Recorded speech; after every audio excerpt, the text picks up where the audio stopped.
What's up everyone, how are you all? Today we are back with another blazing Naruto story. What if Naruto became the forbidden groom of all 5 Kage's daughters? If you enjoy then please like, share and do comments. Kaka-sensei can't help me then no one can. Mumbled a short spiky blonde boy wearing an orange and blue tracksuit as he threw punches towards a wooden stump, keeping his punches at even speeds. Thud, thud, thud. All because Sasuke is an Uchiha and has a bloodline. Who cares, he's just another orphan with fancy eyes. Screamed the blonde-haired boy as he threw a punch that had cracked the piece of wood in front of him before slowly turning to his side and sliding down the wood towards the ground covered in grass. Why is it only me who has nobody? Why is it always Naruto Uzumaki who gets the short stick? Why only me? Cried Naruto a bit as he wiped the tears away from his eyes as he huddled against the tree. Sniff. Maybe if I win the Chunin exams, Kakashi-sensei will train me, said Naruto to himself, reigniting his spirit. Jumping to his feet, Naruto began to stretch. Yeah, that's it. Maybe if I win the Chunin exams, Kakashi-sensei will train me more than Sasuke, thought Naruto as he was getting into position to run. Gurgle. Naruto's sweat dropped while he looked at his stomach. The thing acted like it had a mind of its own. Ah damn it, I'm hungry but I can't stop training, said Naruto to himself as he started to think of different options. He could just quickly run over to Ichiraku's and then run back. Or he could just ignore his stomach and continue training. After all, he had a month to train starting tomorrow. Naruto looked down. If only he could be in 2 places at once. At that moment a magical light bulb appeared over Naruto's head. Naruto slammed a clenched fist into his other opened hand. Yes, Kage Bushin. How could I forget that? Screamed Naruto as he placed his hands into the seal to summon his favorite technique. Well, second as Y technique was just brilliant. Poof. Soon the small clearing was filled with hundreds of Narutos. Naruto looked around himself before sighing. Ever since the Forest of Death and Orochimaru touched him in the stomach, he hasn't been able to use his chakra any good. Okay everyone but one clone dispel please, said Naruto as he rubbed his forehead with his hand. Poof. Soon there was only one clone that was in a saluting position. Sir, yes sir, said the clone looking like an Anbu does when talking to the Hokage. Naruto grinned. Clone Naruto, this is an important mission. You must get me 10 miso ramens and pronto. Failure will result in my stomach exploding and we never getting to taste ramen again, said Naruto as he pointed at his clone, which had a look of fear. Sir, yes sir, screamed the clone as he dashed away, leaving Naruto all by himself in the clearing. Naruto looked at the dust cloud the clone had left and scratched his head. How is the clone going to pay for the ramen? Oh well, he will see when the clone comes back. Naruto looked back at his training ground. He had found the place before the graduation exam and hang out here from time to time. It was a massive clearing that held heaps of trees around it along with a decent-sized waterfall at the edge of the clearing. Naruto started to go back into his running position, mentally counting down from 3. 3, 2, 1, go, screamed Naruto from within his own conscience as he forced his body to move as fast as he could, which was pretty fast for a genin. He seemed to be just at an experienced genin's speed, which was just under a rookie Chunin's. Come on Naruto, you can go faster, you can do better, screamed Naruto as he tried to force his muscles more and continued running, which actually made him go slightly faster. This continued for a few minutes before Naruto suddenly tripped and grabbed his head. Ouch, what the hell was that? Said Naruto, starting off in a loud voice which slowly had become quiet as he slowly started to forget about his newly scrapped knee and slowly remembered him rushing to Ichiraku's before Ayame giving him a bowl for free as he forgot his money, and then him rushing out of Ichiraku's and then barreling into a crate full of kunai and then popping. Naruto started to panic and look himself over before realizing something. He didn't do that. That was his clone. Did he just remember what his clone did? I thought that Kage Bushin was only a physical clone. I need to read the rest of the technique information, mumbled Naruto to himself as he only looked at how to make the technique and not what it did. Well, except for making clones that could hit people. I'll just ask Gigi now instead, said Naruto as he left his special clearing towards the Hokage Tower, on the other side of the village. 3 hours later, I should have just run here, muttered Naruto as it was now late evening. He walked up the stairs towards the Kage Tower. Looking up towards the top, he saw his Gigi. But before Naruto could call out to him, he disappeared. Well, looks like it was time for Operation FS. Well, it looks like I will need Operation Forbidden Scroll after all, said Naruto as he sighed a bit. Continuing his walk, he went towards his objective. Walking around to the back of the Hokage Tower, Naruto's sweat dropped. The construction setup was still there, which he had used to sneak in the first time, and so was the same window at the very top. Gigi was defiantly too old to be Hokage if he lets his ninjas forget the windows. Naruto saw the ledge that he had to grab and saw the ramp still there. Naruto once again got into a running position before sprinting up the ramp and launching him up and grabbing the ledge. Twisting his body around a bit, he saw the next platform he had to land on. Placing his feet on the rocky surface, he pushed against it while jumping towards the platform to make sure he didn't underjump it. Tucking into a ball position, Naruto rolled against the platform before coming to a stop right in the middle of the platform. Standing up, Naruto looked at the window that was right next to him. Poking his head in and moving it left and right, Naruto slowly entered the building, making sure to avoid the chattering of other shinobi within the building. Walking up to the Hokage's office, Naruto sent a hand inside of his orange jacket and pulled a key that he had. The key was special as it was a direct copy of the key his Gigi had, even down to the squiggly lines that adorn it. Placing the key into the keyhole, he slowly twisted it and quietly opened the door, quickly shutting it as quietly as he could. He quietly moved across the room towards the massive bookcase that held a lot of village secrets. Naruto, with key in hand, opened the bottom drawer and saw a keyhole near the back. Doing what he had done to the door, Naruto quietly twisted the key once he placed it inside the keyhole. Clink. Taking the key out, he watched as a hidden drawer appeared from the back of the bookcase. Inside was the Forbidden Scroll along with 3 scrolls with his name on it. While he knew that this was a new hiding place of the Forbidden Scroll, he was shocked that there were 3 scrolls addressed to him. Shrugging, he grabbed the 3 scrolls and placed them in his orange jacket. Grabbing the Forbidden Scroll, he quickly opened it up and fully read what the Kage Bushin did. He was amazed that he didn't read this when he could have. His Kage Bushin could be used for training. Well, for anything other than physical training. In the scroll it said that the technique was created by the second Hokage, Tobirama Senju, for spying technique, as you could send a Kage Bushin to scout out an area before going in yourself. The reason this was a good espionage technique was because of the memory share, which lets the user gain all the memories from his Kage Bushins when they dispelled. Although Naruto wouldn't have come to the training conclusion if he hadn't read that it could also be used for training and studying. Naruto was giddy. He could actually one-up Sasuke. Sure, while the Teme could copy any Ningen Tai, he couldn't actually learn the ins and outs of the technique. He could learn anything in a matter of hours. While Naruto was in his inner monologue, he hadn't read the caution section. Yes, yes, yes. I'm going to be the best ever Hokage, said Naruto as he jumped up to his feet, scratching the back of his right hand which had drawn blood. Gah, said Naruto as he dropped the Forbidden Scroll and threw his hand, wildly spraying blood over the Hokage's portraits due to the shock of being cut. Naruto caught his right hand in a tight grip as he watched the blood he threw on the Hokages start to disappear. While all the Hokages except for Gigi's. Poof. Thud, thud, thud. Naruto looked at the 3 scrolls that had popped out of the now cleaned portraits. Looking down towards the scrolls, he saw that they were each meant for someone who had their blood.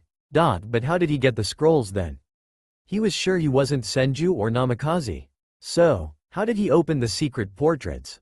Leaning down towards the scrolls, he quickly placed the 3 scrolls into his jacket. Quickly gazing at some of the recorded techniques, he got interested in a few of them. The first was the Rasengan, which the steps made it easy to understand. However, if it was in the Forbidden Scroll, it must be hard to learn. Another one was the Hiraishin no Jutsu. However, it commented how you needed a high knowledge of Fuin Jutsu to even try to think of how to create a similar technique to the Hiraishin, as the steps weren't written down. The next one was called Edo Tensai, and it revived dead shinobi for a little bit if the user had some of their blood for the summoning and if there was a body for them to inhabit. Those were the only ones who actually interested him. Sure, the Infinite Darkness Genjutsu sounded cool, but since people said he had bad chakra control, he couldn't use Genjutsu to save his life. Seeing as how he got what he wanted, Naruto pulled out a notepad that he always carried with him for pranking ideas. Quickly flipping pages of the little notebook, which was nearly full, he wrote down the steps to the Rasengan, Hiraishin and Edo Tensai. "Okay Naruto, almost there, just got to place the scroll back and get out of here," said Naruto to himself as he could feel his heartbeat going full pelt as he placed the forbidden scroll back into its place and locked the secret cupboard. Standing up, Naruto quickly wiped the blood of his Gigi's portrait and used his ki to open the door slowly and walking out quietly. Closing the door behind him, Naruto moved throughout the building towards the open window. Climbing through the window, Naruto slowly walked across the platform and jumped to the ledge before dropping down to the ramp, which he slid from. Naruto gripped his heart as he finally got out of the building, not alerting any ninjas within. "Thank Kami that Gigi took his Anbu with him, or I would have been caught instantly," said Naruto to himself as he started to walk towards the steps that would lead him to Konoha. Hour later, "Ah, god damn it, those steps take forever to climb," muttered Naruto to himself as he was walking with his hands behind his head as he was walking towards his apartment. Maybe he should just go sleep at his training ground? He did have a makeshift house there, and if he was always there he would be able to train day in and day out. Agreeing that would be the best idea, Naruto headed towards his apartment to leave a note for his Gigi to find later on. Naruto's apartment. Opening his door with his key, Naruto turned on the lights and walked through his small apartment and walked into his room. Looking for his travel bag, he quickly opened it and pushed in some of his jumpsuits and some ramen preserves. Going under the bed, he pulled out a loose floorboard that held some of his hidden supplies. In the small hidden compartment were blood pills, chakra pills and food pills. Each was self-explanatory. Blood pills made your body produce more blood so that if you start bleeding badly you could survive a little longer than normal, although it puts a huge stress on your body later on. The chakra pills replenished your chakra, however, each time you take it, and it increases the fatigue you will feel and the chakra exhaustion when you stop taking the pills after each time you run out of chakra. The food pills just filled you up for a few hours, although it doesn't give you the nutrition that regular food gives. Next to the supply of pills was his hidden money box, which held hundreds of thousands of yen, which he had saved up from since his young years. Along with the box of money was his fox mask. He didn't know why he had chosen that mask as a child, but it just seemed right at the time. Picking up the mask, he held it to his face and walked towards the bathroom and looked himself in the mirror. He tried to hide it, but it looked right on him for some reason. Throwing his fox Anbu mask into his travel bag, he went back under the floorboard and grabbed his large supply of medical equipment, which was sealed in a scroll. He threw it into the bag as well. The reason for this is when Naruto was smaller, he used to patch up animals he found in the forests around or in Konoha, which eventually led him to learning some medical things for both animals and humans. It was kind of a hobby of Naruto's. Seeing as he was done moving his items, he closed the bag before standing up and walking towards his apartment's entrance. Turning off the light as he walked past, he closed the door behind him and locked it. Naruto started to walk towards the training grounds, making the passing ninjas think that he was going to train at one of the regular training grounds. Walking past all the training grounds, he started to sprint towards his secret place. With an hour of sprinting, Naruto finally reached his secret training ground.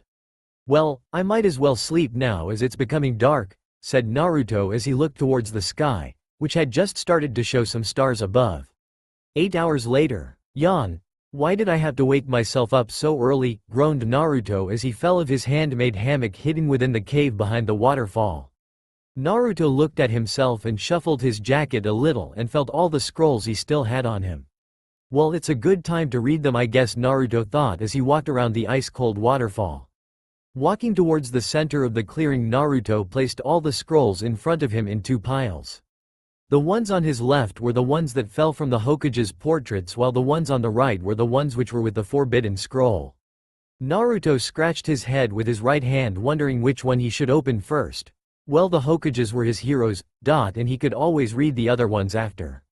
So grabbing the 3 Hokage scrolls, Naruto tried to open them, only for them not to budge. "What? But these fell from the floor when my blood— oh right, I might need my blood to open it," said Naruto as he slapped his forehead for forgetting. But before doing that, Naruto placed his hands into the Kage Bushin hand sign. Kage Bushin no Jutsu. After the shout, multiple puffs of smoke could be heard. Naruto looked at his small army of 200 clones with a nod. Okay guys, everyone go on to tree walking training. Okay. Kaka-sensei told me that my chakra control is the worst, so we should work on that for now. Said Naruto. He watched his clones nod before going towards a separate tree and began the tree walking exercise. Naruto then looked back at the scrolls with his heart pounding within his chest. Slowly bringing his right hand up towards his mouth, he sent some chakra into his canine tooth and bit his thumb. He quickly drizzled the scrolls in his blood before the wound healed itself. Suddenly 3 puffs sounded off and what appeared shocked Naruto to his core. The 3 dead Hokage, the first Hokage, Hashirama Senju, the second Hokage, and Hashirama's brother Tobirama Senju, and finally his personal favorite out of all the Hokages, the 4th Hokage, Minato Namikaze. 3 living legends stood in front of Naruto and he could not believe it, before his mind popped up and thought of something. "Ah, ghosts!" screamed Naruto as he dived into the lake head first, which brought a sweat drop from the 4th Hokage for some reason. The Kages looked at each other before looking at the scrolls on the ground, and was shocked that all 3 of them appeared. Especially Minato, as he was sure that if his scroll was used Naruto would only be able to use his. He wasn't expecting him to be able to summon the 1st and 2nd Hokage. But that means that Naruto was related to the first 2 Kage. While Minato was in his inner monologue, Tobirama was getting annoyed with his direct family member hiding from them in the lake. So he used his water manipulation to summon a water whip and dragged Naruto out of the lake. Naruto was shitting himself now. He was certain they were ghosts. Even if they weren't see-through or if they were able to use ninjutsu. Naruto soon found himself suspended off the ground by the 2nd Hokage's water whip. Hashirama, who had been quiet since being summoned, smiled at Naruto and gave a little wave. "Hi there, I guess, since you were able to summon me, Tobirama, and who are you?" asked Hashirama with a question mark above his head as he looked at Minato, who looked shocked for a bit before scratching his head in embarrassment. "Oh right, never met. My name's Minato Namikaze, 4th Hokage," said Minato as he turned his back to Hashirama and Tobirama, showing his Hidori to them both, along with Naruto, who was having a fanboy moment. Who cares if they were ghost? That was one cool Hidori and pose. Hashirama seemed to nod before he realized something. "Okay, if you're the 4th Hokage and you're dead, then who is the 5th? Asked Hashirama with his head tilted a bit, while Tobirama simply rose an eyebrow, also wondering who. Minato scratched his head as he actually didn't know, however he was saved by Naruto. "Gigi's the Hokage," said Naruto with his arms folded as he was still suspended midair and upside down. Hashirama looked at Naruto and asked who this Gigi was. Naruto looked confused at how Hashirama didn't know who Gigi was, but then again he forgot that not everyone knew that he could the 3rd Hokage, granddad. "Oh, he's the 3rd Hokage, and even though he's an old man he's still cool," said Naruto as he was slightly starting to feel all the blood going to his head and giving him a headache. Looking towards the 2nd Hokage, Naruto asked him to let him down, which the 2nd Hokage thought of for a bit, before reluctantly letting the boy go, only to watch as Naruto fell headfirst into the ground. "Ow, what the hell was that for dat bayo?" said Naruto, letting his verbal tick pop up by accident. For some strange reason the 4th Hokage smiled at his verbal tick. Tobirama looked at Naruto for a bit before turning to his brother. "He's from your side of the family," said Tobirama, making Hashirama laugh along with Minato. Naruto just watched as 2 of the 3 Kage laughed a bit before getting annoyed. "Hey, can you please tell me how you are alive?" asked Naruto as he pointed towards the Kages, who nodded their heads. Hashirama stepped forward as he began to explain. "Okay, so as you see, you managed to release us 3 from the 3 scrolls in front of you, which means you are related to us, either by your father or your mother," said Hashirama as he stepped back and watched as Tobirama moved forward.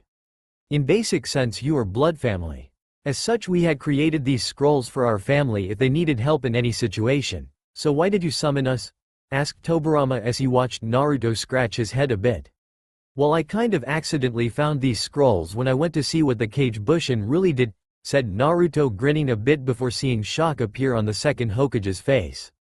Tobirama moved forward along with the other Kages, which made Naruto somewhat have some fear wash over him. Tobirama looked him dead in the eye. "Why would you need to know what the Kage Bushin does? You shouldn't be able to even attempt it with your currently low levels of chakra and lack of control," said Tobirama as he saw Naruto look at him confused before pointing at the general direction of his clones. When the previous Hokage saw the amount of clones there were, they panicked. Naruto, dispel your clones one a day. Tobirama was cut off by the sounds of hundreds of puffs. All the Kage looked at Naruto expecting to be on the floor dead from all the strain of the Kage bushins exploding at the same times and Naruto experiencing their collective memories. Naruto just stared at the three Kage with his head tilted. He didn't feel anything other than a better sense of control over his chakra, which for some reason made him more relaxed instead of more hyper. What? Asked Naruto as he looked at the shocked faces of all the Kage in front of him. How? Mumbled Tobirama as he watched Naruto stand like he wasn't affected by the strain of the Kage bushins. Hashirama simply grinned. If Naruto was able to survive that and not feel a thing, he could be the next Kami no Shinobi in a few years. Minato smiled proudly. His son was as tough as diamonds if he could survive that. And looked like it didn't bother him. Tobirama soon got over his shock. Well, it seems that training you for the next month will be quite entertaining, said Tobirama with a grin stretching across his face, which was mirrored by the other Kage. Naruto suddenly felt like he was walking into hell. Faster Naruto! Screamed Minato as he threw his Hiraishin kunai towards Naruto, who was running on nothing but fumes. It has been 10 days since Naruto's training had begun and the Kages were impressed at Naruto's learning rate even without the clones helping him with nearly everything. When the Kages first began training Naruto, they noticed that he didn't have any survivor skills. They found this out when they sent him to get some food for himself, as they were nothing but upgraded Kage Bushin as Naruto learnt after their first meeting. The Kages waited for half an hour before finding Naruto battling 3 grizzly bears that were a few miles out from their location. How did Naruto get a few miles away while looking for food? They will never know. When Tobirama had asked Naruto who taught him all he knew, the small child had instantly fell silent and only murmured his answers. When the Kages heard his answers, the first 2 Hokage only felt sympathy towards the child. However, the 4th Hokage went to his knees and hugged the boy and silently cried. When Naruto asked why he was crying, Minato explained to him about him being Naruto's father and about how his wife should have been there to look after him, unless she was also dead. All through the night Naruto wept as the 3 Kage watched him overcome his grief and sadness of the chance of never meeting his mother, although at least he met his father, kinda. On the second day of training, Tobirama had made Naruto summon as much clones as he could as the day before, only to be able to summon 50 Kage Bushins when using the same amount of chakra he had used the previous day. That day's experience gave Naruto something else to work along with everything else he was training in. Flashback 9 days ago. Gra, why can't I summon how many clones I want? I know my control was heaps better than yesterday. Even if it was only like 15 minutes worth of chakra control, said Naruto loudly as he continued trying to summon 200 clones like the day before. But no matter what, he wasn't able to summon over 100 clones at max. While Naruto was continuously trying to re-summon 200 clones, Tobirama was sitting in a relaxed stance and was feeling out Naruto's chakra for any anomaly that was preventing him from using his chakra properly. Tobirama sensed how Naruto's chakra would emerge from his stomach and noticed something. His chakra was being scrambled from his core. Standing up, Tobirama called Hashirama and Minato towards him and Naruto, who had taken to sitting down onto the ground after another failed attempt. Tobirama looked at Naruto for a bit before lifting his jacket and shirt up, exposing his stomach to the 3 Kages. For Hashirama, he had no clue what he was looking at. Sure, his wife Mito had taught him some sealing, but he had always fallen asleep during her lectures. For Tobirama, it was an ingenious seal that would disrupt a person's chakra and, if they were a Jinchuriki, would block them from accessing their tailed beast's energy. However, since it was new to Tobirama, it would take him a while to learn the counter seal for it. However, for Minato it was simple. Moving his hand towards Naruto's stomach, he placed his hand on the 5-prong seal and slowly twisted the seal open. However, Minato noticed a seal behind the 5-prong seal, and if he was correct, it was a bloodline blocking seal, used when a child gains an ability that no one wants them to know about. The only ones who knew that technique were the clan heads and the Hokage, probably Danzo as well. Naruto, I am going to unseal your chakra and another seal that shouldn't be on you, okay? Said Minato, looking straight at Naruto's eyes, who gave him a nod in return. With all the insurance he needed, he quickly spun his hand counterclockwise and broke both seals that had taken place on Naruto's stomach. After making sure that the Kyuubi's seal was not harmed, he went to the other cages. Naruto just watched as he could feel his chakra getting back to normal, along with noticing that his whisker marks disappeared from his face while looking at a puddle next to him. He watched as the cages all sent glances at him through most of their conversation. Deciding to relax a bit, Naruto laid down and closed his eyes, only to be able to somehow see the 3 cages in a sort of mind map. While he was looking through his mind map, he watched as the cage moved towards him before they held something out to him. Naruto opened his eyes and saw a blank piece of paper being held above him. Turning his eyes to the cage, Hashirama started to explain. "Okay Naruto. The paper in front of your face is called chakra paper.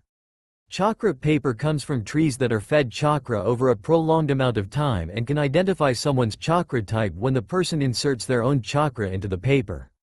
So all we need you to do is send some chakra into the paper and see your elements," said Hashirama as he watched as Naruto took the paper out of his hand. The cages watched in anticipation as Naruto used a bit of his chakra and placed it within the special paper. Soon the paper split into 3 separate pieces. The first piece was completely covered in water. The second piece had turned into pure dirt, and the third piece was zapping the entire paper and making it close up into a ball. The cages just watched as Naruto had 4 elements: wind, water, earth and lightning. But before any of them could tell Naruto what his elements were, the water and earth pieces slipped through Naruto's fingers and fell to the ground, where they merged into a small plant. At this, Hashirama just jumped with joy. He finally had someone to pass his teachings on to. However, he could only do it for 30 days.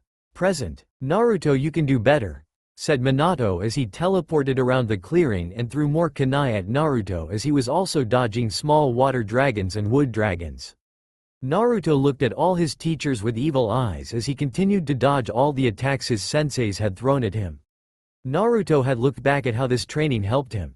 Hashirama, Minato and Tobirama had made his clones train in elemental manipulation for all his elements, which was around 50 clones per group. Then Hashirama's medical training, which Naruto enjoyed very much. Tobirama's chakra-controlled training, which had him soaked to the bone as he had to do waterfall climbing while carrying the 3 pervious cage on his back, which annoyed the hell out of him. Then his 2 Sans Tai Jutsu training, which actually fit him. Then were Fuinjutsu lessons between Tobirama and Minato, along with slight insight into spacetime ninjutsu, his now new favorite subject. Because of those training sessions, he had been able to rise from solid genin to mid-chunin in skills. Experience? About mid-genin, this brought his overall stats to about high genin. Naruto watched as he continued to dodge all his sensei's attacks, and slowly a grin formed on his face. He would so kick Neji's ass. Chunin exam final stadium. Everyone there for the Chunin exams was a buzz. The Chunin exams were held every 6 months in each hidden village so that the cages could show off their up-and-coming shinobi to future employers and future enemies. The 3rd Hokage gave a sigh. It had been 1 whole month since he had seen Naruto Uzumaki, and he was getting worried. He had arranged Jiraiya meet him and train him for the Chunin exams when he heard that Kakashi was training the Uchiha, but alas, Jiraiya didn't want to, and now Naruto probably stood no chance. Hiruzen looked up and saw that everyone was getting restless. He would need to start the Chunin exams soon or people would become angry and it would affect Konoha badly. Looking towards the contestants, he saw that there was only 6 in total standing there. The 3 genin missing were Naruto, Sasuke and Dosu from Sound. If Sasuke was to come late, people would force him into giving the Uchiha more time to appear, but if Naruto was late by even a nanosecond, he would be disqualified. Hiruzen sighed. It looked like Naruto wouldn't be able to try gain position of Chunin. Walking towards the edge of the balcony and putting a face on as he noticed the Kage enter the cage booth with his 2 guards, he called out towards the fans. "The Chunin exams will now begin," screamed Hiruzen as he watched the crowd go wild from his proclaim. Walking back a bit, he sat down on his chair waiting for the fights. Soon the protector of the Chunin exams walked in front of the group of genin. The man had shoulder-length hair which hanged around his face and brown eyes. The most noticeable thing was that he wore his forehead protector like a bandana, and he had a senbon in his mouth. His clothing was just the general Jonin uniform. Genma lazily looked around before nodding to himself. All genin except for Naruto Uzumaki and Neji Hyuga go to the waiting area, said Genma as he watched most of the genin walk off except for Neji. Neji had black hair that was tied up into a loose ponytail which had reached mid-back. Neji wore a black forehead protector that he wore snugly over his forehead. He wore a khaki shirt, under which he wore a dull blue shirt with mesh armor underneath it, dark brown shorts, and blue shinobi sandals. He also had bandages wrapped around his right arm, chest, and right leg. Neji stood with his arms crossed for a few seconds before smirking. The fool Naruto probably ran or died during the month break. Genma looked around and couldn't see the blonde boy anywhere, so with a sigh he went to call Neji the winner. Winner due to disqualification. Neji. Genma was cut off from when a kunai landed in front of his feet. Moving his eyes into the direction of where the kunai had come from, he had noticed a lone figure standing on top of the cage box. The figure looked like a Jonin with an Anbu mask. The figure wore the standard Jonin uniform, although without the Chunin flat jacket, as he noticed it hadn't held the Uzumaki emblem on the back. But what Genma noticed about the Anbu mask was which animal it represented. He knew from some colleagues that no one would even think of wearing that type of mask. It was a fox mask. Soon the figure free fell from the cage box roof and landed in a slight crouch with nearly without any sound coming from the impact. Genma looked at the man for a bit before noticing the blonde hair, then he grinned. "Are you Naruto Uzumaki?" asked Genma as he watched as the now named Naruto tilt his head a bit. "What gave me away?" asked Naruto as he removed his mask and secured it to his hip via belt. Genma just looked at the kid and smirked. Walking back towards the center of the arena, he stood in between the two genin. Raising his hand up, he looked at both sides and then brought his hand down. Both contestants looked at each other, not moving a muscle as a light wind ruffled their hair, even when their fight was started. Naruto looked at Neji with nothing but a blank face as he moved his arms up to his chest and wrapped them up, confusing Neji before he shrugged it off and began to give his opponent some verbal abuse. "You know changing your cloths won't do anything. Dead last. Fate has chosen me to win this fight. After all, who would support a worthless nobody peasant?" said Neji as he smirked, waiting for Naruto's outburst. However, it was only silence before Naruto spoke a few words. "At least I'm not a slave," said Naruto in a whisper that somehow reached everyone's ears, especially Neji's, who had started to see blood. "What, did you, say, peasant?" muttered Neji as he clenched and unclenched his hands as he formed them into tight fists before releasing them and repeating the process. Naruto looked at him straight in his eyes before saying the words he had not spoken just moments ago. "At least I'm not a slave," said Naruto in a louder voice as he watched Neji tense his legs, before sprinting at him. Only to fall down to his knees while holding his stomach. Seems his attack worked. Walking up to Neji, he quickly sent some strikes to his shoulders and back before standing back a little and admiring his work. Neji couldn't believe what had happened. He started to run, only to feel his head swim along with his stomach, feeling like someone was piercing it with a kunai. Next thing he knew was Naruto stopping his arms from moving along with his legs. Looking up towards Naruto, he gnashed his teeth as he stared into Naruto's eyes. How did you beat me?" asked Neji as medic nins rushed towards his location ready to pick him up and take him towards the medical booth near the genin stand. Naruto just looked at him for a moment, before turning towards the genin stand, leaving Neji clueless about how he was defeated. Neji just looked at Naruto's back with anger. How dare this peasant do this to him? Trying to get up, Neji then felt all the muscles of his arms rip. "Ah!" screamed Neji as he fell back onto the floor with his head down, showing he was completely knocked out. The crowd was silent as Naruto walked back towards the stand, before Ayame stood up from the stand and screamed. "Yes, Naruto-kun, we made over 1,000,000 yen," screamed Ayame as she and her father had betted on Naruto winning, and with the odds at 1.5 Neji and 1,000 Naruto, anyone who picked Naruto to win would have quite a bit of cash to spend. Naruto stopped walking and looked towards Ayame, and gave a grin and thumbs up, before continuing towards the genin box. Cage booth. The third Hokage stared in shock. His unofficial grandson defeated the Hyuga prodigy in 30 seconds. All without moving his body once until Neji suddenly fell over and was in pain. How did Naruto do that? The Kage was in a similar state of wondering. He had not noticed anything before or after the Hyuga fell. The Kage turned towards the Hokage with his eyes narrowing. "What did the blonde child do, Hokage Dono?" asked the Kage with genuine curiosity. The third Hokage just looked at the arena for a bit before shaking his head a bit. "I do not know, Kage Dono. I simply do not know," replied the Hokage as he watched Neji Hyuga being carried away towards the medical box. Genin area. As Naruto walked up towards the participants' booth, he saw many look at him in shock, which Naruto understood why, as it was very unlikely that a dead last would beat a prodigy in only 30 seconds. Getting rid of his blank face and replacing it with a grin and wave, he greeted his comrades. Another thing his teachers taught. Friends are people who like to be around you for you, and not because they look at you and get an ego boost from your graduation position, along with actually hanging out with you for no other reason other than to hang out. Comrades were people you knew better than most, but had not become friends with them. When Naruto looked at it like that, he remembered all the times Kiba, Ino, Sakura no just Sakura, and Sasuke had walked up to him, just to give him insults. "Hey everyone, how's it going?" asked Naruto as he walked over towards the balcony and started to lean against it. Now everyone in the participant area was shocked.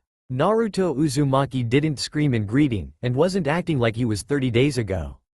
Shikamaru just looked at Naruto closely with a thoughtful gaze for a bit, before shrugging it off as it being too troublesome to figure out why Naruto was like that. Arena. Genma just shook his head at the very short fight. He did notice something off about the wind, but it was probably just his imagination. "Okay, will the participants Sasuke Uchiha and Gaara of the Sand please step forward?" said Genma with a loud voice to get over the talking of the crowd.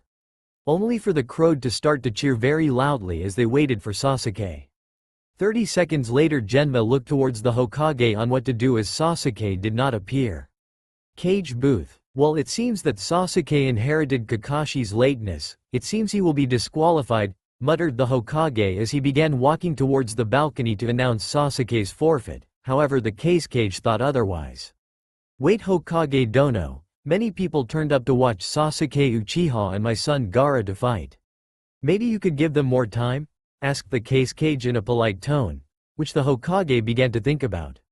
While unfair to other competitors, it would at least give the audience something to wait on.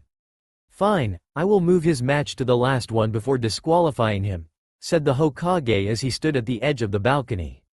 "Civilians and all, Sasuke Uchiha's match and Gaara of the Sand will be moved into the last fight of the first round," said the Hokage, getting cheers of joy from the entire crowd. As he walked back and sat down, he could hear a voice yelling in the distance. Seemed like Naruto did still act like himself. Participant booth. "Damn it, Gigi. Why are you letting that ass have more of a benefit?" screamed Naruto up towards the cage booth while shaking his fist at the area he knew his Gigi was, only to get everyone on the crowd stare at him. "What? That ass gets everything handed to him. Not my fault, I speak the truth," said Naruto as he crossed his arms and became quiet again. Arena. Genma was smirking, although he would have been laughing if he wasn't the protector of the fight. Naruto sure could make nearly anything laughable. Genma looked towards the Genin booth and called out the two next competitors. "Will Shikamaru Nara and Tamari of the Sand please come forth?" said Genma, pointing towards the center, only to hear someone surrender. Genin booth. "I surrender," said Shikamaru as he shook his head, muttering, "Troublesome." There was no way he would be able to defeat a wind user without the field being damaged, or without the right equipment. Naruto just nodded his head. Shikamaru's clan was strategists, and if it didn't look like he could win, the best choice is to surrender. Although he was going to push Shikamaru in, that would be endangering a comrade, something Naruto would never do. Arena. Genma started to laugh a bit. It seemed like Sasuke's time was running out. Shrugging, Genma called out the next two competitors, only to hear one of them surrenders. Genin booth. "Yes, I keep changing what the name of the participants both is, sorry." "I surrender," said Kankuro as he couldn't show Crow off until the invasion. Arena. Genma was busting his gut. All the fights were short, and the only one to fight was Naruto and Neji, but Naruto didn't even move until the end of that. Seemed like Sasuke wouldn't get to fight. Cage booth. The cage was seething. Now there was no choice but to disqualify Sasuke. "Damn you Kakashi and your lateness," thought the Kage as he looked at the Hokage moving towards the balcony. The Hokage was grinning slightly. It seemed that Sasuke was going to be disqualified. Due to Sasuke not appearing, he is now disqualified. Now on to the next match. Naruto Uzumaki vs Gaara of the Sand. However, since the Sasuke and Gaara fight never happened, we will allow a 5-minute break for placing bets, said the Hokage as he walked back towards his chair and sat down with his hands covering his grin. Genin booth. Naruto was excited. He was going to fight and actually test his skills against Gaara, unless he falls like Neji did. "Ha ha ha, this is going to be fun," said Naruto as he started to hop on the balls of his feet in preparation of his entrance, before he stopped jumping and took a breath to calm down. And if like a switch, Naruto's face became blank. As he heard Genma say the 5 minutes is over, he jumped onto the field. Arena. Genma looked at the two ninja as they stared at each other with blank faces and in their ready stances. Genma nodded to himself, ready to step in if Gaara attempts to kill Naruto. Raising his hand up, he looked at both competitors for a bit, before throwing his hand down and jumping away. Fight. Naruto looked at Gaara for a bit, before noticing his attack had hit, but didn't work. That meant that Gaara was either had an immune system that could purge him of nearly anything, or he was a Jinchuriki like he was. Looks like if things get out of hand he will have to use his gift or seals. Naruto leaned forward slightly before tensing his muscles. Feeding a slight amount of chakra to his body, he dashed. Slam. Naruto stood where Gaara previously stood with his fist in a punching position. Following the direction of his fist, it led to a large hole in the side of the arena. Naruto closed his eyes briefly, searching for Gaara's chakra signature and seeing how it was flowing. It was flowing rapidly. He was angry. Naruto opened his eyes once again and dashed back towards his original starting position. He watched as Gaara moved out of the hole in the wall and stared at him with anger, before smiling maniacally towards Naruto. "Yes, you will prove my existence," said Gaara loud enough so that the crowd could hear him. Naruto just stared at the redhead in front of him. He was a Jinchuriki, however he had to make sure as there have been bloodlines for nearly every element. Naruto placed his hands behind his back and unsealed 2 kunais with seal markings written on them, which he grabbed one for each hand. Looking at Gaara, he watched as he sent sand tentacles towards him. He could see each movement of the tentacle, however it was a lot harder than seeing a human body that had 2 arms and legs. Dashing to the left, Naruto jumped over 2 tentacles that were aiming for his stomach. He then jumped on top of a single tentacle and run along it towards Gaara. Gaara, seeing what he was doing, immediately stopped the sand tentacle before sending all his tentacles right at Naruto, who just jumped on them while gaining a bit closer to Gaara. Naruto, seeing how he was close enough, jumped up towards the sky, blending him in with the sun's shine. Ceiling. 2-point barrier. Throwing the 2 kunai at Gaara's left and right, he watched as the kunai glowed before having a blue barrier appear around him. Gaara tried to move. He tried to fight the barrier but could only feel himself getting weaker. When Naruto landed, he quickly went through a few hand signs. Ceiling. 5 elemental seal. Screamed Naruto as he charged forward, making sure his barrier ran out of chakra just before he touched it. Naruto watched as his barrier disappeared right when his fingers were a centimeter from it. Seeing how the barrier fell, Naruto pushed his legs a bit harder and rammed his fingers at Gaara's stomach. Even if he didn't hit Gaara's seal, it would knock him out and block him from his Buji and chakra. Naruto watched as Gaara looked at him in shock as he flew towards the arena wall once again, as Naruto used too much strength when he thrusted his hand onto Gaara's stomach. Boom! The familiar smashing of a wall was heard by all. Genma, who had decided to check on Gaara's condition, slowly pried the young redhead out of the arena wall. Putting 2 fingers towards his neck to check for a pulse, he was delighted to find Gaara still alive and simply knocked out. The winner is Naruto Uzumaki. Genma was cut off from the sound of the cage booth exploding, along with nearly everyone in the crowd falling asleep, while the sand shinobi started to attack every leaf shinobi there. Throughout the whole fight, Naruto could make out 3 words. "We're under attack." Naruto watched as ninjas sprang into action without thinking and started to fight the Suna and the sound ninjas that had mysteriously appeared once the invasion started. Naruto watched as Temari and her brother Kankuro grabbed Gaara and left towards the village's forests. Boom! Looking up, he saw a purplish barrier arise from out of nowhere. Deciding to get a better view, Naruto sprang off the ground and bounced from wall to wall as he reached the purple barrier. A four-flame formation if he was correct. Naruto looked at the four shinobi holding the barrier.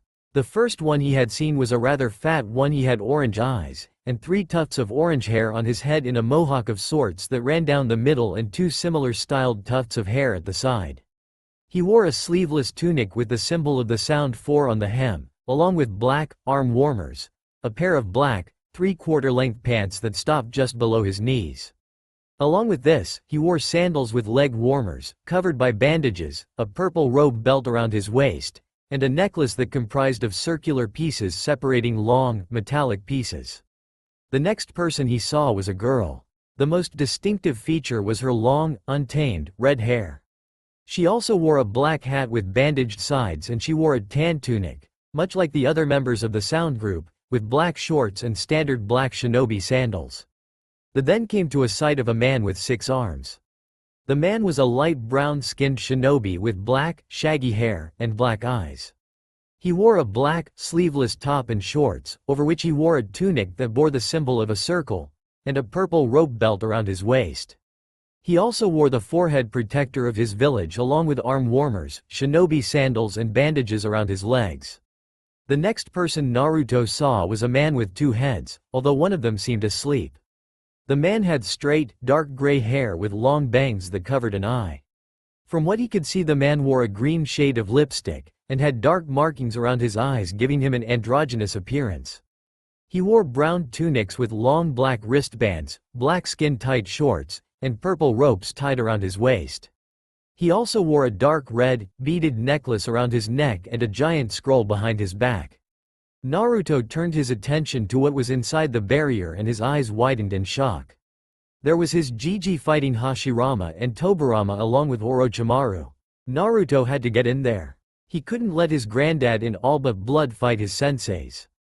Naruto dashed towards the barrier, ignoring the redhead woman commenting on him being dumb and an idiot.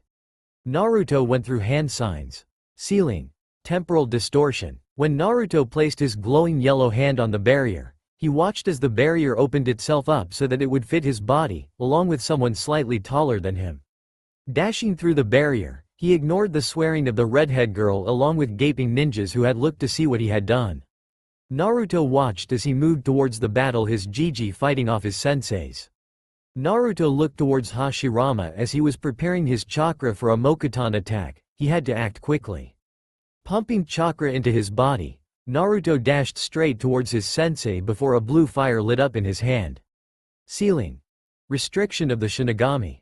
Naruto thrusted his hand into Hashirama's armor as he barreled through the corpse, cutting it in 2 and sending bits of tiny paper-like cells into the air. As Hashirama's body dropped, he quickly sent Naruto a grin before falling face first into the ground, which wasn't a great view for a fight. Naruto landed on a branch that his sensei created with wood release secret technique.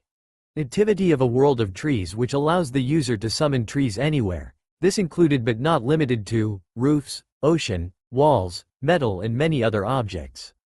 Naruto snapped his head to the side as he felt a punch to his jaw, sending him through multiple trees and branches. Landing with half his body encased by a tree's base, he looked up to where he was previously standing and had come across Tobirama, his sensei. Forcing himself up, Naruto moved to stand on a single branch before creating 10 Kage bushes. Naruto looked towards his clones before pointing towards the direction his Gege was. "Help Gege, okay? From what I heard, Orochimaru is a sneaky bastard that can get himself out of nearly anything, got it?" said Naruto as he turned back to his sensei, who was simply watching him with a smile. The clones nodded, before dashing towards the Hokage's position. Naruto stared at his sensei with a blank face as his eyes traveled to his surrounding area, preparing to fight his sensei. Tobirama looked at Naruto with a grin. While he couldn't control his body, he could still talk and show emotions. "Naruto, I know that my and Hashirama's scrolls, along with Minato's, had been destroyed due to the time seal placed on it, but even though it's only been 10 days since you and my clone had trained, I can tell that you are doing very well. However, you didn't notice me place a genjutsu on you. So I'm sorry, but you are now dead," said Tobirama with his face marrying a frown as he watched Naruto grab his head and fell to the ground with blood pooling out of his head through his ears and closed eyes. And you don't know when it was a Kage Bushin in my place, replied Naruto with his hand now shoved through Tobirama's back along with his other hand placing the ceiling restriction of the Shinigami on him. Ripping his hand out from Tobirama's back, he watched as Tobirama fell forward onto the roof tiles that the large amount of trees didn't cover.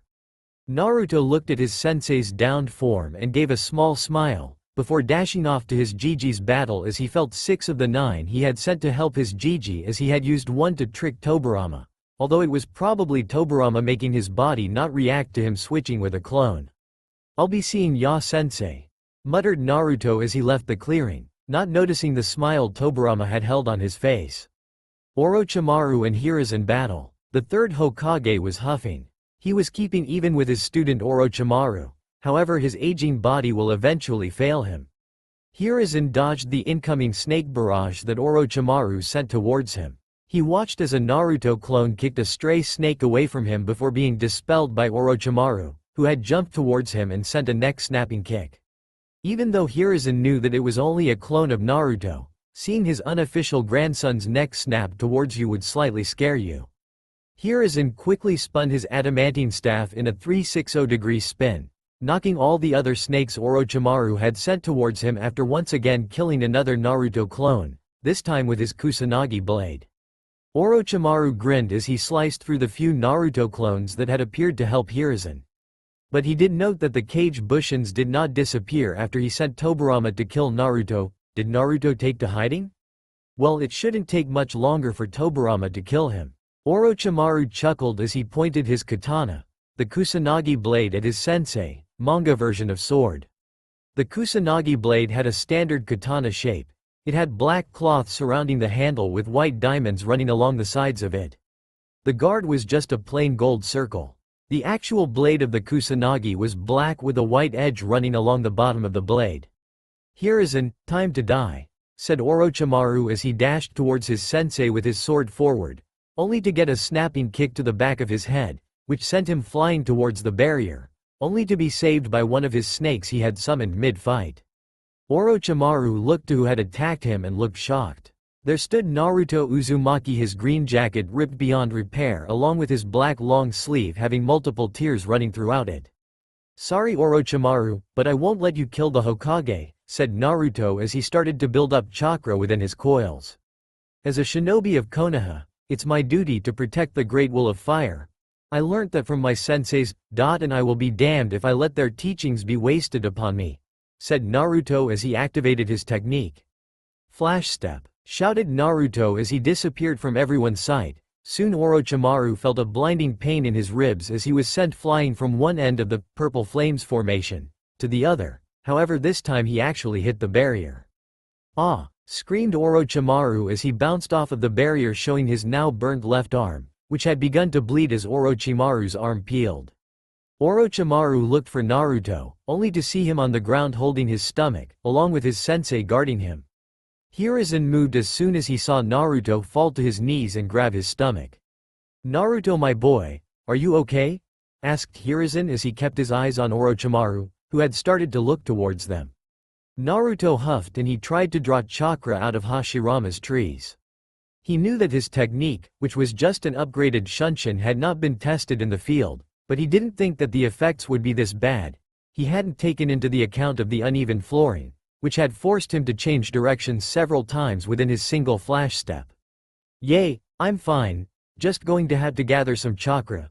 "You wouldn't have a chakra pill on you?" asked Naruto as he watched his Gigi drop a single pill onto a tile in front of him. Nodding gratefully towards his Gigi, he swallowed the pill and instantly felt his chakra start to return. He was definitely going to get put into the hospital for chakra exhaustion.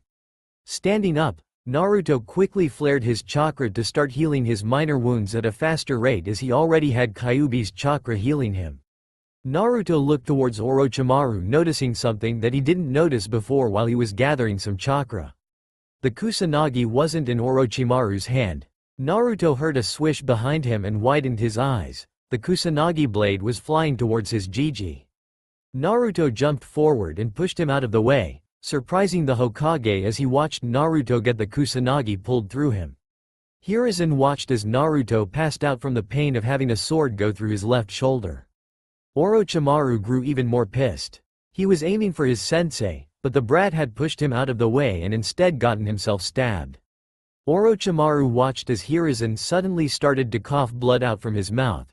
It seemed the Kusanagi blade's poison was finally taking its effect. Hiruzen covered his mouth with a hand as he coughed out blood, which some of it landed on Naruto's face. He was going to die without medical treatment, and if he died Orochimaru could kill Naruto afterwards. He knew what he was going to do. Looking towards his student, Hiruzen hardened his eyes as he started to go through a chain of hand signs. Looking fiercely towards Orochimaru's eyes, Hiruzen had flashbacks of how his student started and how he had ended, and could only become more determined as he watched through all of the innocent people being used as guinea pigs by him. Orochimaru, too long have I let you live, as my final act of Hokage I will kill you, by taking you to hell with me, shouted Hiruzen towards the end of his speech as he finished his hand signs. Orochimaru, who had noticed what jutsu used those hand signs, widened his eyes in fear. Throwing the Kusanagi blade towards Hiruzen before he completed the jutsu, he watched as Genma had deflected the katana before dispersing due to limited chakra. Dead demon consuming seal, shouted Hiruzen as the specter of the Shinigami started to appear, before feeling someone swapping places with him using the replacement technique.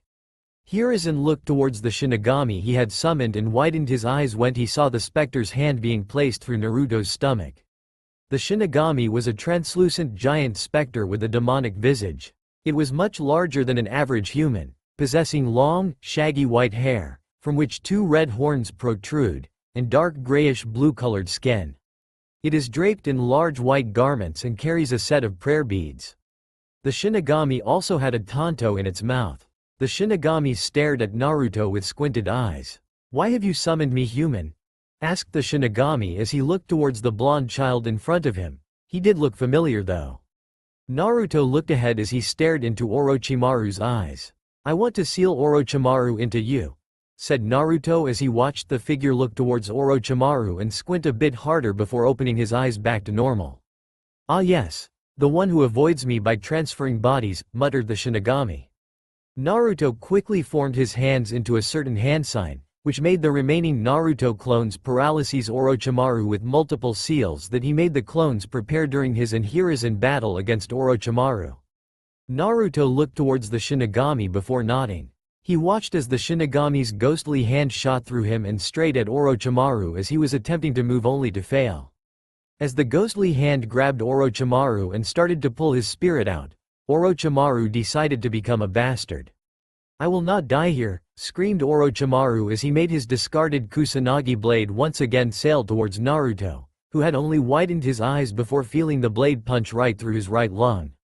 Naruto coughed out blood from his mouth as his lung started to fill with blood. Naruto tried to focus on Orochimaru as he used his chakra to pull his being out from him using the Shinigami's hand. However, he couldn't even see Orochimaru now. All he could see was a white blur ahead of him with a blue blur connecting him and the white being, which he knew was Orochimaru. "Come on, Naruto, you can do this," shouted Naruto to himself as he forced his chakra to pull whatever he had latched onto, only to feel his control slip, and instead of pulling out Orochimaru's head, chest and arms, he only managed to pull the arms off him.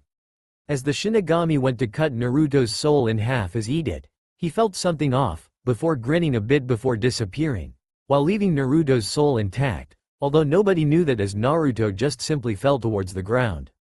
Orochimaru was livid when he tried to surge chakra to his body. He hadn't felt his arms, all he felt was an unholy pain where his arms were. He then realized what had happened. He lost his ability to use chakra in his arms. He lost his arms. He lost the one thing that mattered to him. His jutsus. Orochimaru was about to have Naruto's head before he felt a chakra surge coming a few feet from him. Turning his head, he was shocked to see what he did. He saw his sensei with nothing but a pure blank expression, although he now had brown pigments going across from his forehead and down the middle of his nose. Hiruzen just looked at Orochimaru's arms as they slowly start to turn purple. Hiruzen slowly turned his eyes towards Orochimaru, who had instantly called the shinobi holding the barrier to help him escape. However, he didn't see Hiruzen smash his face into the ground. Hiruzen looked at his student with nothing for a few moments, before a raging hatred appeared across his features. I was weak, Orochimaru, I was weak for letting you live because you were my favorite student. I had turned a blind eye at your experiments, and look what it had cost me later down the road. It cost me my village's people, my likely family, and my unofficial grandson," screamed Hiruzen as he stomped on Orochimaru's back. Hearing a crunch from his ex-student's back, he continued to snap his spine with multiple stomps, before he started to feel the effects from the Kusanagi again. Orochimaru quickly went through some hand signs, ignoring his excruciating pain as it only grew with each second. Finishing his hand signs, he watched as his Sound 4 dropped the barrier around him and Hiruzen before teleporting to him with a shunshin and quickly reverse summoning him and them back to his village. The Anbu stationed around the field instantly tried to give chase to Orochimaru and his ninjas before seeing them disappear. Refocusing on their efforts, they quickly grabbed the Hokage by the arms, only to hear him speak. "Grab Naruto Uzumaki's body. If he is somehow still alive, bring him to the Anbu hospital," said the Hokage as he stared towards Naruto's unmoving body for a few seconds before being shunshined towards his personal hospital room that had the best medics in the village working there. One of the few Anbu there walked towards Naruto's still body before placing a hand on his chest trying to see if he was indeed dead. "Do bump, do bump, do bump." The Anbu reared his hand back in shock. Naruto Uzumaki was still alive. The Anbu quickly looked towards two colleges of his. "Bird, snake, pick up Naruto Uzumaki and take him towards the Anbu hospital. He is in critical danger right now, his heartbeat very weak, but still there," said the tiger Anbu as he pointed towards Naruto's prone body, only to hear someone within the group mutter out how they shouldn't save the demon and just let him die. Tiger turned to the operative and stared at him for a few seconds, before smashing a knee into his gut and knocking him out. Tiger turned back towards the group of Anbu. "Go!" screamed Tiger as he watched them start to move. In the arena. In the middle of the arena, there was a puff of smoke. "Yo, are we on it?" Kakashi stopped as he noticed that no one was there. Blinking to himself, he must have went a day early or something. Turning towards Sasuke with an eye smile, he pointed his thumbs up.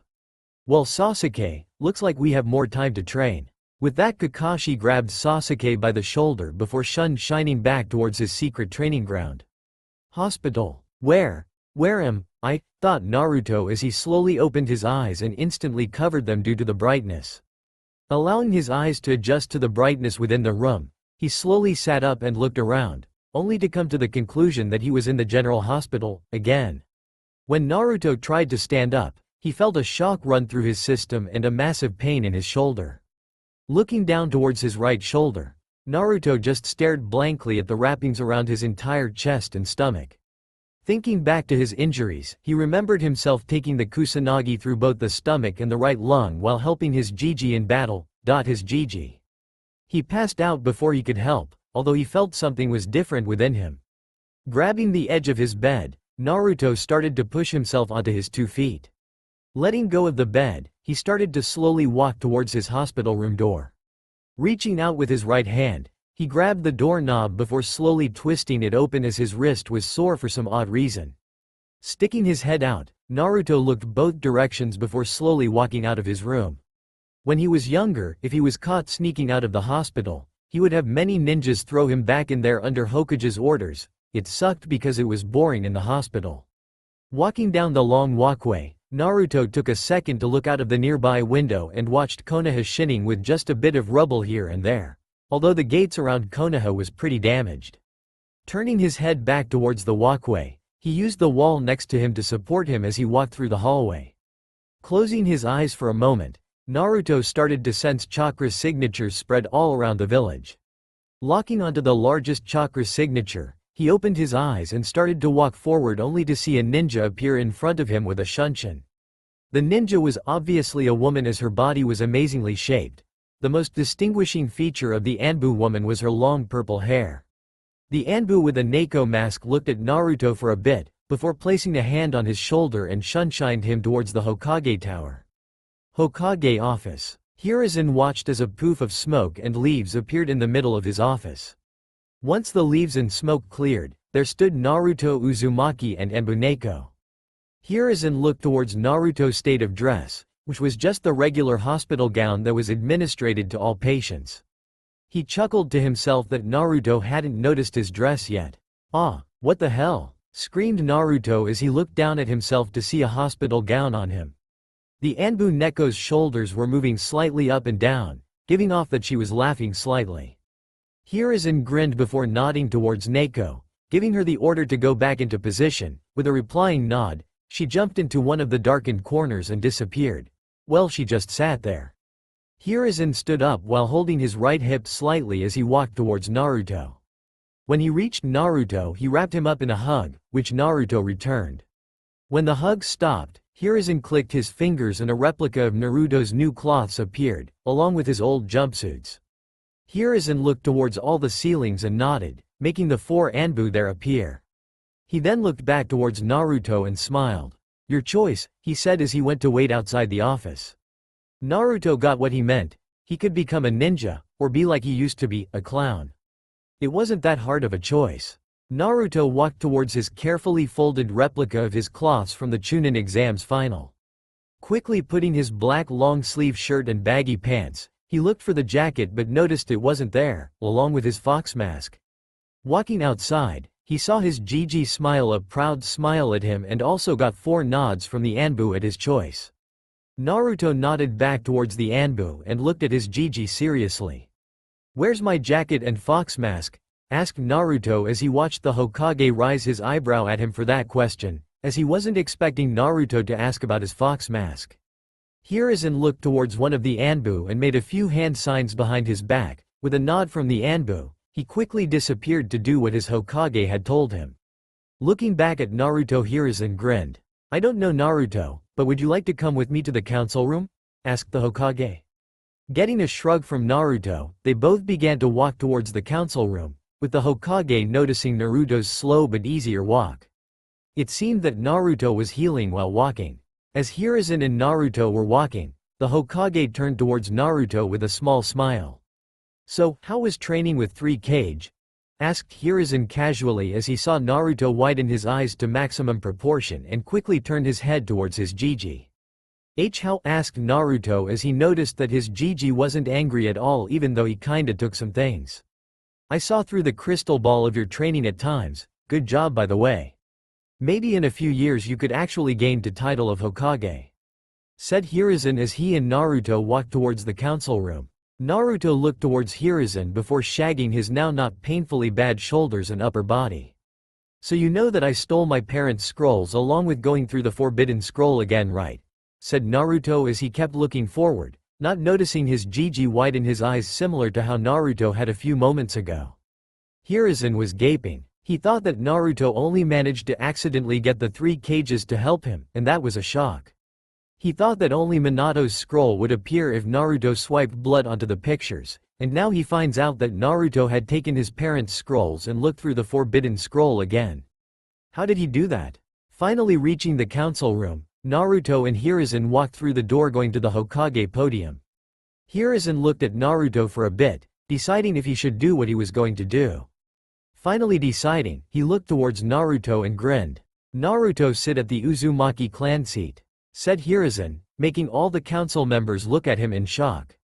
Naruto looked to the seat that was in between the Nara clan head and the Hyuga clan head. Walking towards the seat, he sat himself down, ignoring the mutterings around him, although he made the seat a little bigger using his Mokuton, so that he would be able to properly see. Hiruzen nodded towards Naruto, who in turn gave him a thumb up. Hiruzen looked towards the room and started. "We are here today to discuss promotions for a few genin who had gone above and beyond what was expected of them. So the names are Shikamaru Nara, Shino Aburame and Naruto Uzumaki," said Hiruzen. As he tried to start the voting, he was interrupted by a civilian council member. "What about Uchiha-sama and my daughter? They deserves the promotion," screamed a banshee or a woman with pink hair and green eyes, similar to Sakura Haruno. Naruto was holding his ears as well as most of the other shinobi, although Naruto and Tsume had the worst of it as their heightened senses picked up on the sound. Hiruzen's eyes started to twitch before sighing. "And why should I promote Sasuke Uchiha and Sakura Haruno?" asked Hiruzen only to regret asking as the woman opened her mouth once again. Because Sasuke is an Uchiha and we need him and the Sharingan back, and my daughter because she defeated a clan child, shouted the copy of Sakura as she slammed her fist down onto the table. Just before Hiruzen could reply, Naruto moved his hand up. Could I place a volume control seal on her? My ears are bleeding along with hers, said Naruto as he tilted his head to the left and spilt some blood onto the Hyuga head, which in turn looked at him in hate. Hiruzen looked towards Sume and indeed saw that Sume, the Inuzuka clan head, was indeed bleeding out of her ears from Hikari's voice. Nodding, he saw Naruto disappear and slap a seal on the back of Hikari and then reappear back in his seat.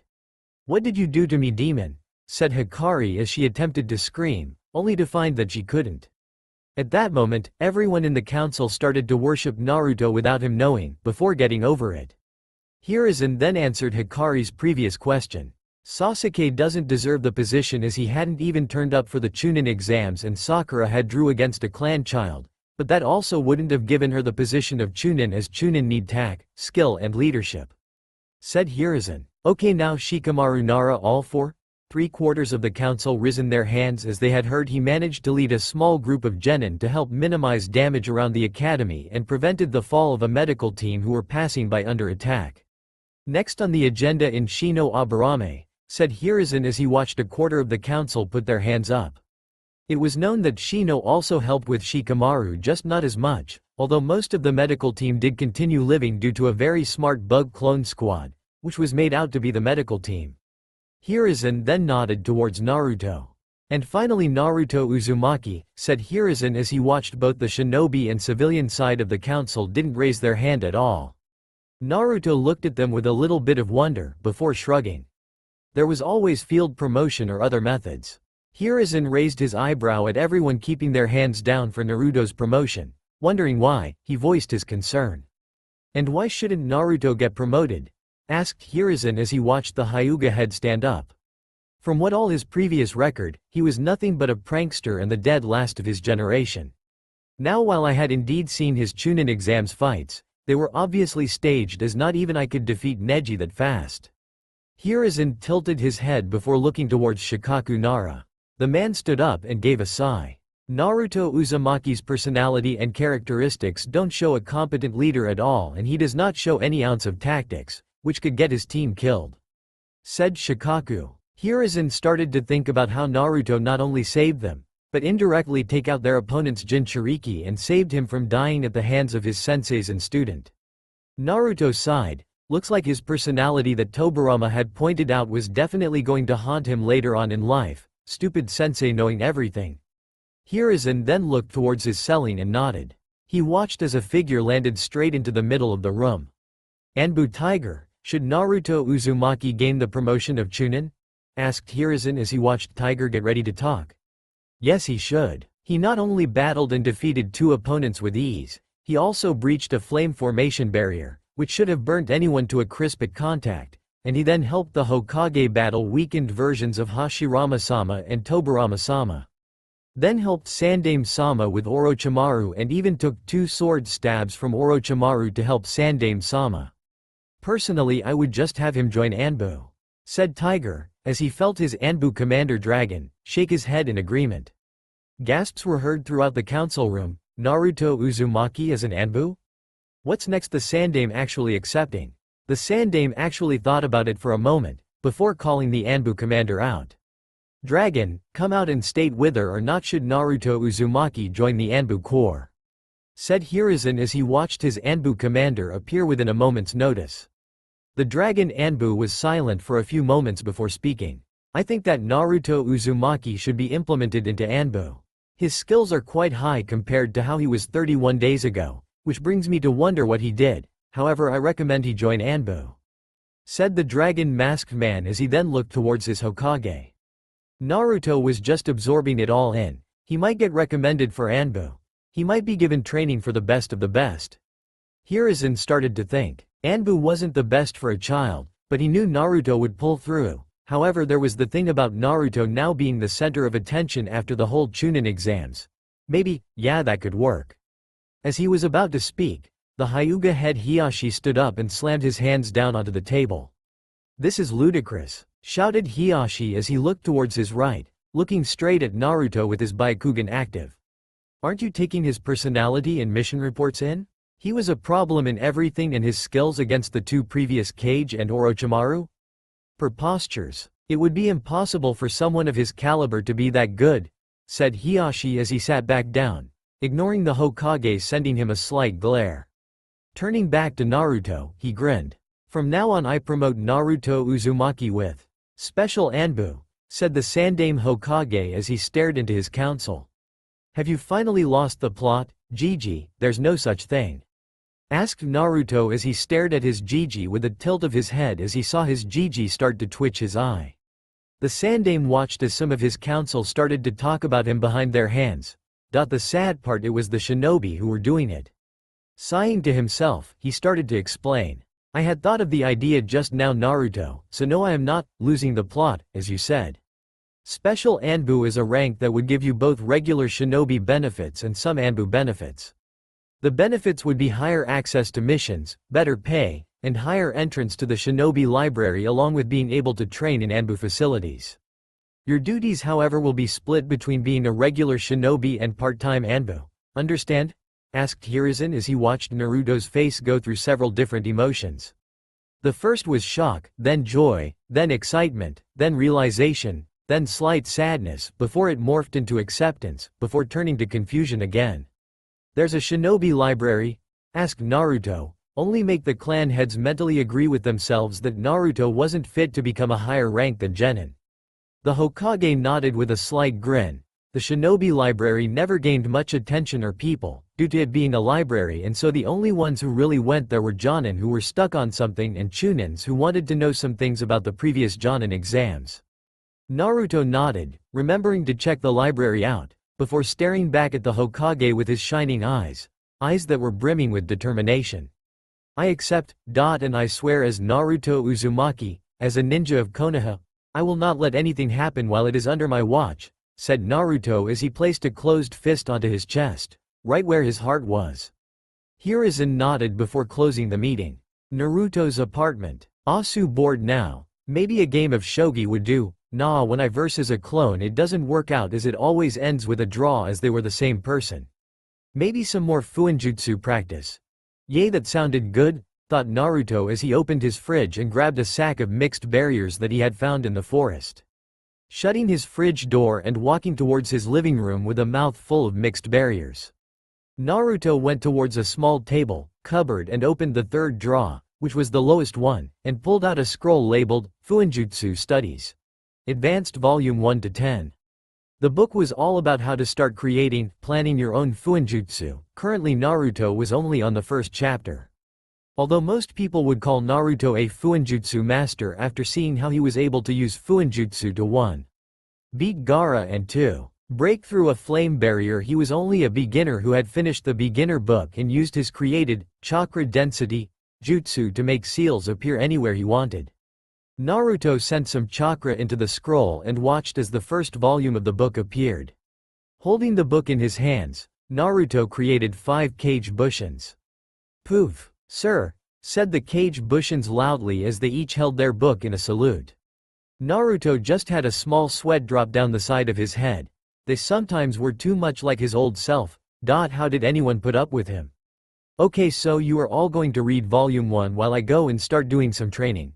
Maybe I might even check the library. So remember to spell when you are able to memorize the entire book. I can still only do this with 5 clones, but I'm sure I will be able to finish the other volumes in a week or 2, so get cracking," said Naruto as he walked towards his front door and opened it just enough for him to walk through. Shutting the door behind him, he looked down to see a box along with some sort of map. Placing the map aside, he opened the box and came to a sight. His fox mask, exactly colored like his old one, white base with red markings and a black nose. Under his fox mask there was his Anbu uniform along with his Chunin jacket. Slipping on his Chunin jacket, he picked up the map before jumping to the roof right across from him. Looking down towards the map, he saw that the map led towards an abandoned sector of the village, which hadn't recovered from Kyuubi's attack, which luckily was at the edge of the village so no one really needed to go there. Reading the map more carefully, he noticed a few words at the bottom of the scroll. "Don't get caught. Don't get caught. Anbu, that must be it. The letter was probably directions to Anbu HQ, but they might have changed it so that it was a recruitment test. Naruto looked towards the abandoned sector and grinned. "Well, Anbu, game on," said Naruto before jumping towards the abandoned section of the village. "Council room. What?" shouted Kakashi as he looked at the Hokage and the council. He had just found out that he had missed an invasion and that Naruto would no longer be a part of Team 7, due to getting a special promotion. Kakashi was in shock right now. He thought that the Chunin exams would go for at least 3 hours, but apparently Naruto had defeated Neji so quick and everyone else had simply surrendered. But what about Sasuke? You all know that he would have won his match," said Kakashi, trying to have his most successful student turn into a Chunin so that he could have Sasuke as an apprentice, as he thought Naruto's promotion was just something the Hokage told Naruto to keep him happy. Hiruzen looked at Kakashi with a disappointed stare. Here he was trying to get Sasuke promoted and was ignoring Naruto and his other student. Kakashi, get out. End of discussion. Sasuke Uchiha will not get promoted, this council meeting is dismissed. Secret training area. Flash step. Throughout the clearing there were multiple flashes of gold before it finally stopped in the middle of the clearing. Huff, huff, huff. Okay. So making chakra into a physical form is taxing, while the actual travel isn't all that much. Maybe I could make a seal that condenses air molecules, so that I don't have to huff, huff, summon chakra into a dense physical layer under my feet each time while in the air. Muttered Naruto to himself as he was trying to finish his flash step and make it more reliable instead of just a few steps. Lying on the ground, Naruto opened his Chunin vest and grabbed the Anbu HQ map and looked at it. It was simple and straight to the point. Get to the objective without being caught, and he had a time limit of 5 days. How did he miss the time limit? Naruto moved the scroll onto the grass beside him as he looked towards the clear blue sky, letting all his chakra flow through him. Shutting his eyes, Naruto focused on the life around him, feeling each and every living thing within the forest and river. Suddenly, Naruto felt something else along the creatures around him. It felt pure like nature itself. The energy was floating all around him and even under him. Drawing the energy, he felt peace overcome his senses, before snapping out of it when he opened his eyes to see a small fox jump on his stomach. Scratching the little fella behind the ears, he watched as it yipped at him, before running off towards the forest.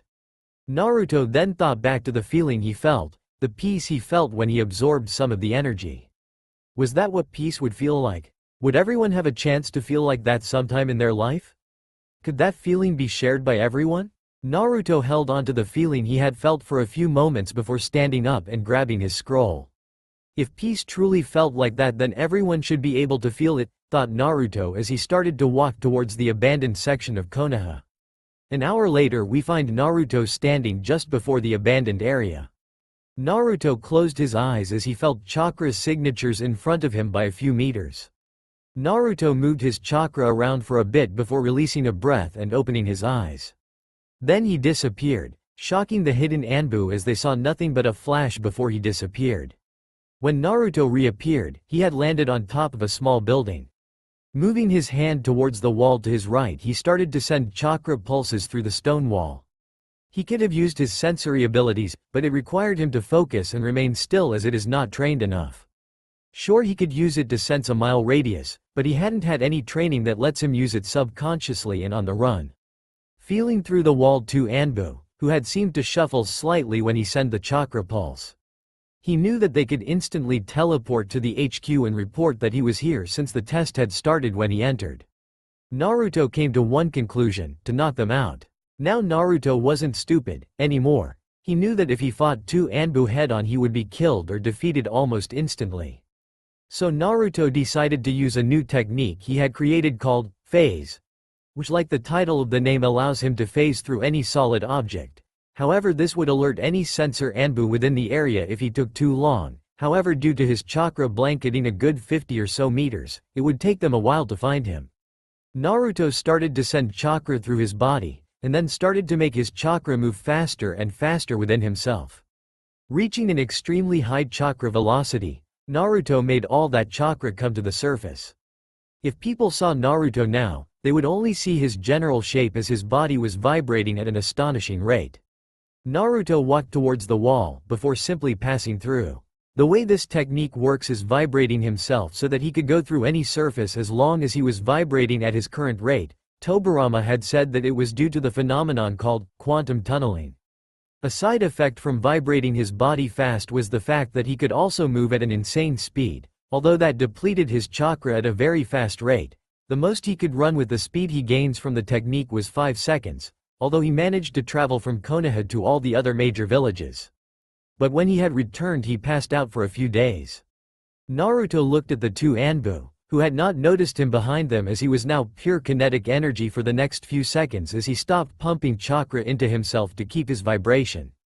Moving his hands, he sent the two Anbu into the ground as he hit every pressure point and paralyzing point in their backs, although they should be up in a few minutes.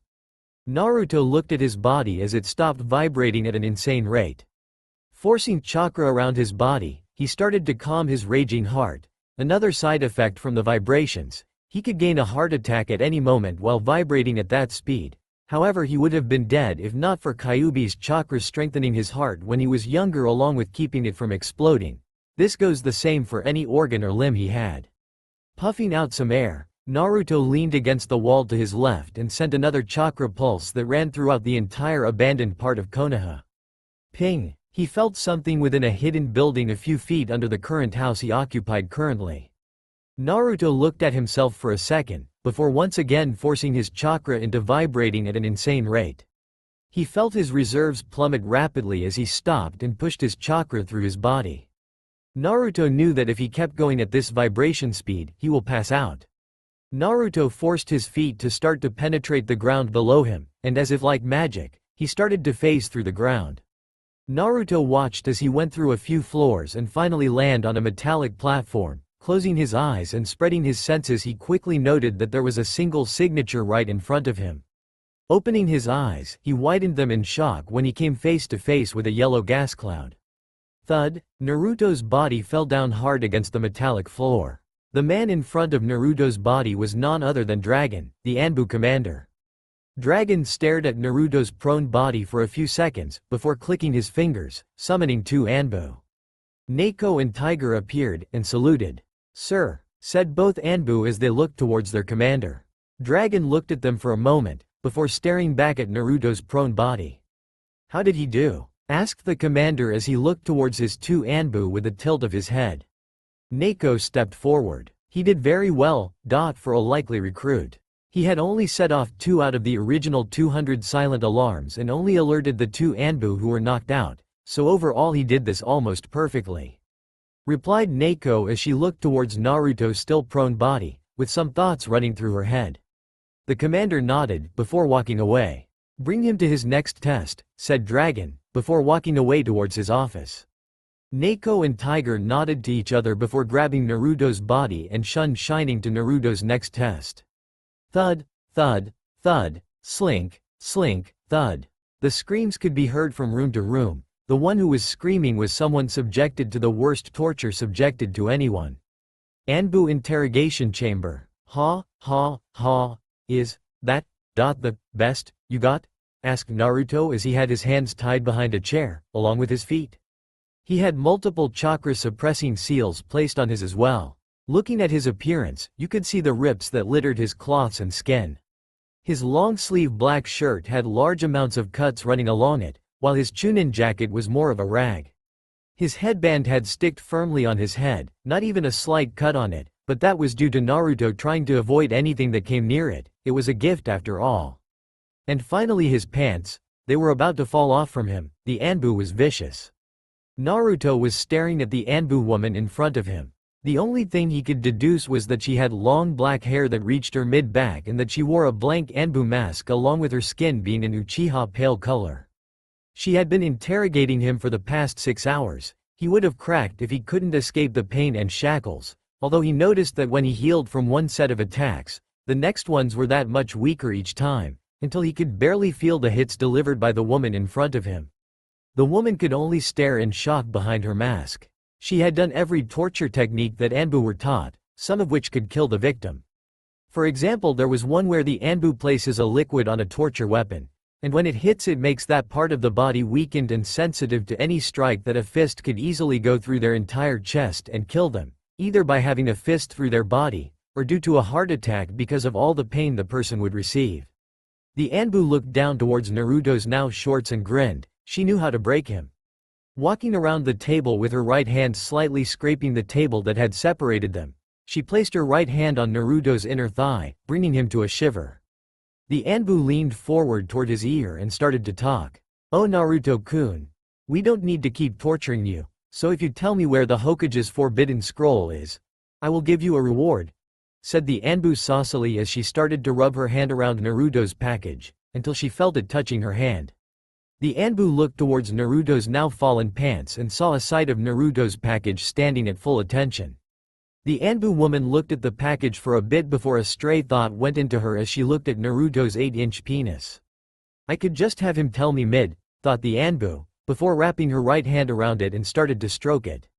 The Anbu leaned back towards Naruto's ear as he was shutting his eyes and being silent. That's all for now. If you enjoy then please like, share and do comments.